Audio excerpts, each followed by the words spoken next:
আসসালামু আলাইকুম রহমতুল্লাহ। আশা করি আল্লাহর রহমতে আপনারা সবাই ভালো আছেন। আলহামদুলিল্লাহ আমিও ভালো আছি বিধায় হেঁটে হেঁটে যেতে পারতেছি।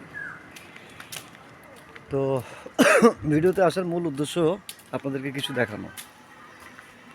এই সড়কটা দেখেন, এই পথটা দেখেন, এটা তো একটা গ্রামের মেঠো পথ, যেটা শুধুমাত্র গোপালগঞ্জ ব্যতীত আপনি অন্য কোনো গ্রামের জেলাতে যদি যান, কোনো জেলার গ্রামে যদি যান, এই সেম রাস্তাটা আপনি পাবেন হলো মাটি, উঁচা নিচা ইটা, মানে আপনারা কিন্তু জানেন হ্যাঁ কেমন দেখতে হয়।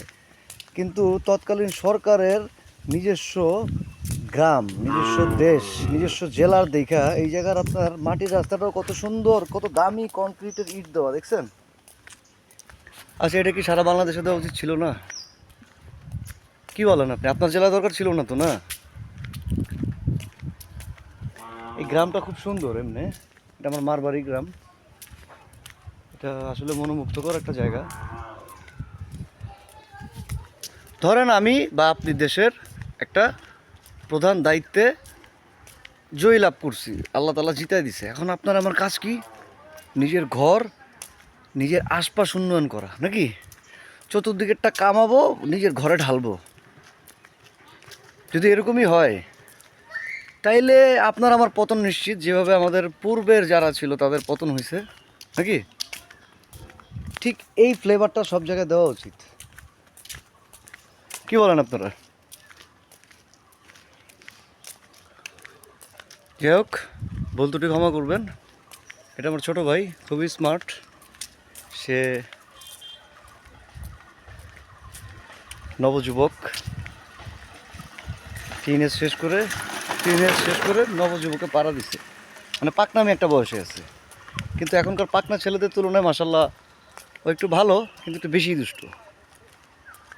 ওর সাথে আপনার সাথে ঘুরতে ভালো লাগবে, কিন্তু ওকে পরতে পরতে মারতে ইচ্ছা করবে আপনার, কিন্তু আবার মারবেনও না। কেন জানেন?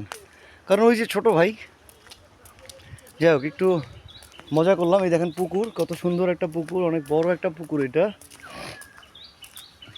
এটা যদি খালি সাবেক প্রধানমন্ত্রী শেখ হাসিনার গ্রামের বাড়ি না হইতো, 200% শিওর এই রাস্তায় এত সুন্দর সলিং থাকতো না, এবং এত সুন্দর করে হেঁটে যেতে পারতাম না। বিশেষত যারা উত্তরবঙ্গের মানুষ, যারা মোটামুটি বগুড়া ক্রস করেন, তারপরে গিয়ে কী পান? গাইবান্ধা থেকে রংপুর যাওয়ার সময়টায় একটা পুরা সদরঘাটের জ্যাম, তাই না? কিন্তু ভাই, আপনি যদি গোপালগঞ্জ আসেন, মাত্র 2.5 ঘন্টায় চলে আসতে পারবেন। যাই হোক, ভিডিও বড় হয়ে যাচ্ছে, আমি বেশি বাড়াতে চাচ্ছি না। আমি কি বোঝাতে চাচ্ছি, এটা যাদের মাথায় ন্যূনতম জ্ঞান আছে তারা বুঝতেছেন, আর যাদের মাথায় গুমত দিয়া ভরা, যাদের মাইন্ডে লাগতেছে, তারা আমার কমেন্ট বক্সে এসে উড়াধুরা আমাকে গালি দিতে পারেন, কোনো সমস্যা নেই। Take care. বাচ্চাদের দিকে অবশ্যই খেয়াল রাখবেন। আমার বাচ্চা কিছুদিন আগে একটা অ্যাক্সিডেন্টের সম্মুখীন হয়েছে। So always take care of your child and also of yourself. Take care. আল্লাহ হাফেজ। আসসালামু আলাইকুম রহমতুল্লাহ।